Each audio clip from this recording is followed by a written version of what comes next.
Le guide des égarés de Maïmonide, deuxième partie, chapitre 46. D'un seul individu, on peut conclure sur tous les individus de la même espèce et apprendre que chacun de ces individus a telle forme.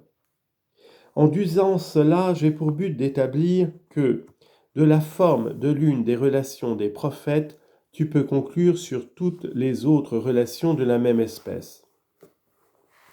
Après cette observation préliminaire, il faut savoir que, de même qu'un homme croit voir dans un songe qu'il a fait un voyage dans tel pays, qu'il s'y est marié, et qu'après y être resté un certain temps, il lui est né un fils à qui il a donné tel nom, et qui se trouvait dans tel état et telle circonstance, de même ces paraboles prophétiques qui apparaissent aux prophètes, ou qui, dans la vision prophétique, se traduisent en action, quand la parabole exige un acte quelconque, ainsi que certaines choses que le prophète exécute, les intervalles de temps qu'on mentionne paraboliquement entre les différentes actions et les translations d'un endroit à un autre, tout cela, dis-je, n'existe que dans la vision prophétique, et ce ne sont pas des actions réelles existant pour les sens extérieurs. Quelques-unes de ces choses sont rapportées dans les livres prophétiques d'une manière absolue, car dès qu'on sait que tout l'ensemble était une vision prophétique, il était inutile de répéter à chaque détail de la parabole qu'il avait eu lieu dans la vision prophétique. Ainsi le prophète ayant dit « Et l'Éternel me dit » n'a pas besoin de déclarer que c'était dans un songe. Mais le vulgaire s'imagine que ces actions, ces déplacements, ces questions et réponses, que tout cela, dis-je, a eu lieu dans l'état de la perception des sens et non pas dans la vision prophétique. Je vais t'en citer un exemple sur lequel personne n'a pu se tromper, et j'y attacherai quelques autres exemples de la même espèce. De ces quelques exemples, tu pourras conclure sur ce que je n'aurai pas cité. Ce qui est clair et sur quoi personne ne peut se tromper, c'est quand Ézéchiel dit « J'étais assis dans ma maison, et les anciens de Juda étaient assis devant moi. Un vent me porta entre la terre et le ciel, et me fit entrer à Jérusalem, dans les visions de Dieu. » Ézéchiel 8, 1 et 3. De même, quand il dit « Je me levai et je sortis vers la vallée » Ézéchiel 3, 23. Ce n'était également que dans les visions de Dieu, comme il est dit aussi au sujet d'Abraham, et il le fit sortir dehors. Genèse 15, 5. Ce qui eut lieu dans une vision. Verset 1. De même quand il dit « Et il me déposa au milieu de la vallée » Ézéchiel 37, 1. Ce fut encore dans les visions de Dieu. Ézéchiel, dans cette vision où il fut introduit dans Jérusalem, s'exprime en ces termes « Je vis, et il y avait une ouverture dans le mur. Et il me dit « Fils d'homme, creuse dans le mur. » Et je creusai dans le mur, et il se trouva là une porte. Ézéchiel 8, 7 à 8. De même donc qu'il lui avait semblé dans les visions de Dieu qu'on lui ordonnait de creuser le mur afin d'y entrer et de voir ce qui se faisait là, et qu'ensuite il creusa comme il le dit dans ces mêmes visions de Dieu, entra par l'ouverture et vit ce qu'il vit, tout cela dans une vision prophétique, de même quand Dieu lui dit « Prends une brique, couche-toi sur le côté gauche, prends du froment, de l'orge. » Ézéchiel 4, versets 1, 4 et 9. Et de même encore quand il lui dit « Et passe le rasoir sur ta tête et sur ta barbe. » Ézéchiel 5, 1. Tout cela signifie que, dans une vision prophétique, il lui semblait qu'il faisait les actions qu'il lui avait été ordonné de faire. Loin de Dieu de rendre ses prophètes une risée pour les sots et un objet de plaisanterie, et de leur ordonner de faire des actes de démence.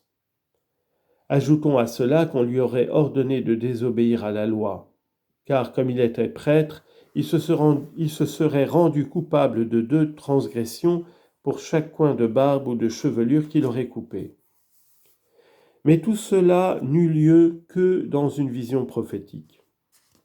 De même quand on dit « Comme mon serviteur Isaïe a marché nu et déchaussé » Isaïe chapitre 20 verset 3. Cela n'a eu lieu que dans les visions de Dieu.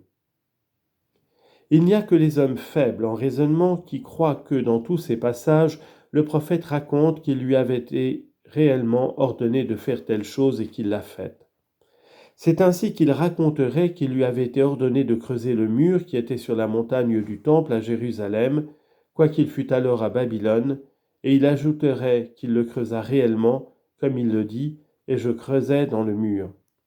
Ézéchiel 8:8. Cependant, il dit expressément que cela eut lieu dans les visions de Dieu. Et comme on lit au sujet d'Abraham, la parole de l'Éternel fut à Abraham dans une vision en disant, Genèse 15:1, et on dit dans cette même vision prophétique, et il le fit sortir dehors et dit, regarde vers le ciel et compte les étoiles. Verset 5. Il est donc clair que ce fut dans la vision prophétique qu'il lui semblait être emmené hors du lieu où il se trouvait, de sorte qu'il vit le ciel, et qu'ensuite on lui dit, compte les étoiles. Tel est le récit ainsi que tu le vois. J'en dirai autant de l'ordre qui fut donné à Jérémie de cacher la ceinture dans l'Euphrate. L'ayant cachée, il alla la chercher après un long espace de temps et la trouva pourrie et corrompue. Tout cela, ce sont des paraboles de la vision prophétique. Car Jérémie n'était pas parti du pays d'Israël pour Babylone et n'avait pas vu l'Euphrate. De même, ces paroles adressées à Osée, prends une femme prostituée et aie d'elle des enfants nés de prostitution. Osée 1:2. Et tout ce récit de la naissance des enfants et des noms, tels et tels qui leur furent donnés, tout cela eut lieu dans une vision prophétique. En effet, dès qu'on a déclaré que ce ne sont là que des paraboles, il n'y a plus lieu de soupçonner qu'un détail quelconque y ait eu de la réalité, à moins qu'on ne nous applique ce qui a été dit, et toute vision est pour vous comme les paroles d'un livre scellé. Ésaïe 29:11. De même, il me semble que ce qu'on raconte au sujet de Gédéon, de la toison et d'autres choses miraculeuses n'eut lieu que dans une vision. Cependant, je n'appellerai pas cela une vision prophétique dans le sens absolu, car Gédéon n'était pas parvenu au rang des prophètes. Et comment donc serait-il allé jusqu'à faire des miracles ? Son plus grand mérite fut d'être compris parmi les juges d'Israël, car les docteurs l'ont même mis au nombre des hommes les moins considérables du monde, comme nous l'avons exposé. Mais tout cela n'eut lieu que dans un songe, semblable au songe de Laban et à celui d'Abimelech, dont nous avons parlé. De même encore ce que dit Zacharie, je fis paître les brebis destinées au carnage, certes les plus pauvres des brebis, et je pris 2 houlettes. Zacharie 11:7. Ainsi que la suite du récit, à savoir le salaire demandé avec douceur, l'acceptation du salaire, l'argent compté qui est jeté dans le trésor. Versets 12 et 13. Tout cela, il lui semblait dans une vision prophétique qu'on lui ordonnait de le faire, et il le fit dans la vision prophétique ou dans le songe prophétique. C'est là une chose dont on ne saurait douter et qui ne peut être ignorée que par celui qui confond ensemble le possible et l'impossible. De ce que j'ai cité, tu pourras conclure sur ce que je n'ai pas cité. Tout est d'une même espèce et d'une même méthode, tout est vision prophétique. Toutes les fois donc on dit que dans telle vision il agit, ou il entendit, ou il sortit, ou il entra, ou il dit, ou il lui fut dit, où il se leva, où il s'assit, où il monta, où il descendit, où il voyagea, où il interrogea, où il fut interrogé. Le tout a eu lieu dans la vision prophétique. Quand même les actions désignées auraient duré longtemps et se rattacheraient à certaines époques, à tels individus indiqués et à de certains lieux, dès qu'il sera clair pour toi que telle action est une parabole, tu sauras d'une manière certaine qu'elle a eu lieu dans la vision prophétique.